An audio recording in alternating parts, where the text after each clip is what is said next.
నాతోటి సోదరిమణి స్థానిక ఎమ్మెల్యే కోవా లక్ష్మి గారికి, అదేవిధంగా ఎమ్మెల్సీ దండ విఠల్ గారికి, జీసీసీ చైర్మన్ తిరుపతి గారికి, అదేవిధంగా కలెక్టర్ గారికి, ఎస్పీ గారికి, ఏఎస్పీ గారికి, శ్యామ్ నాయక్ గారికి, ఏఎస్పీ, అదేవిధంగా అడిషనల్ కలెక్టర్స్ కు, మరి వేదిక మీద ఉన్నటువంటి వివిధ స్థాయి ఉద్యోగులకు అందరికీ, పత్రికా మీడియా సోదరులకు సంక్రాంతి శుభాకాంక్షలను తెలియజేస్తూ, ఈ సంక్రాంతి, ఈ నూతన సంవత్సరం ప్రతి ఇళ్లలో సంతోషం ఉండాలంటే రోడ్డు భద్రత యొక్క పరిస్థితిని మనం తెలుసుకోవాలి. మనం రోడ్డు మీదకి వచ్చినప్పుడు భద్రంగా వెహికల్ నడపడం మూలంగా మన జీవితాలతో పాటు మనల్ని నమ్ముకున్న వారు కూడా మరి సురక్షితంగా ఉంటారు. అదే విధంగా రోడ్డు మీదకి వచ్చినటువంటి వాళ్ళ మీద కూడా మనం నడిపే వాహనం మీదికి పోయి కూడా ఏ తప్పు లేకున్నా వాళ్ళు కూడా యాక్సిడెంట్లలో మరణిస్తూ ఉంటారు. కాబట్టి ఈ యొక్క విషయాన్ని గుర్తుపెట్టుకొని వెహికల్ ఎక్కేటప్పుడు డ్రింక్ చేయకూడదు, అదే విధంగా స్మోక్ జరగకూడదు, అదే విధంగా మరి సెల్ ఫోన్ పట్టుకొని డ్రైవింగ్ చేయకూడదు. అదే విధంగా ముఖ్యంగా రోడ్డు మీదకి వచ్చినప్పుడు ఒక్కొక్కసారి మన తప్పు లేకున్నా ఎదుటోళ్ళు వచ్చి గుద్దేటువంటి పరిస్థితి ఉంటది, లేదా సడన్ గా ఏదన్నా వెహికల్ అడ్డం వస్తుంది, సడన్ గా ఏదన్నా జంతువు అడ్డం వస్తుంది, సడన్ బ్రేక్ తోటి ఎగిరిపోయి ఎక్కడో పడి చనిపోతున్నటువంటి పరిస్థితులలో మరి వాటన్నిటి కూడా సురక్షితమైంది హెల్మెట్. కాబట్టి హెల్మెట్ అనేది ప్రతి ఒక్కరు కూడా ధరించాలి.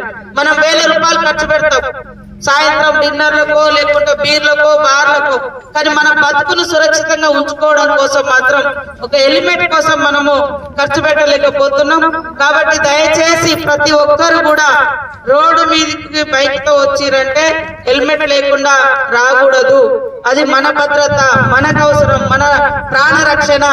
అదే విధంగా అతివేగం కూడా అవద్దు.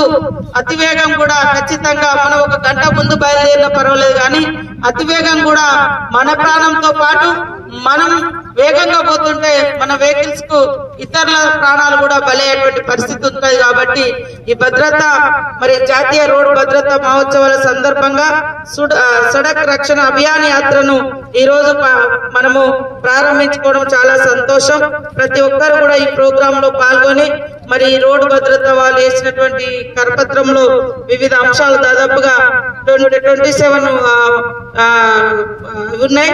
వాటన్నింటిని కూడా చదవండి, తప్పకుండా అందరికీ సురక్షితంగా ఉంటాం.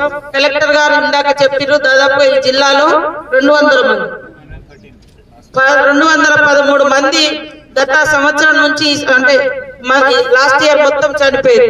మనోళ్ళు సరిగా డ్రైవింగ్ రాదు కానీ బైక్ పట్టుకొని ఎక్కుతారు, దాని మీద 3 ఎక్కుతారు.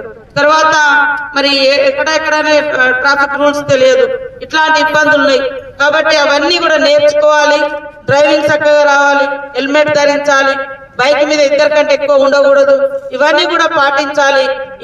ఈ సంవత్సరంలో ఒక్కరు కూడా మరణించకుండా ఈ రోడ్ల మీద యాక్సిడెంట్లతోటి మనము చర్యలు తీసుకోవాలంటే ఖచ్చితంగా హెల్మెట్ ధరించాలి, ఈ రూల్స్ పాటించాలని కోరుకుంటూ ప్రతి ఒక్కరికి కూడా సంక్రాంతి శుభాకాంక్షలతో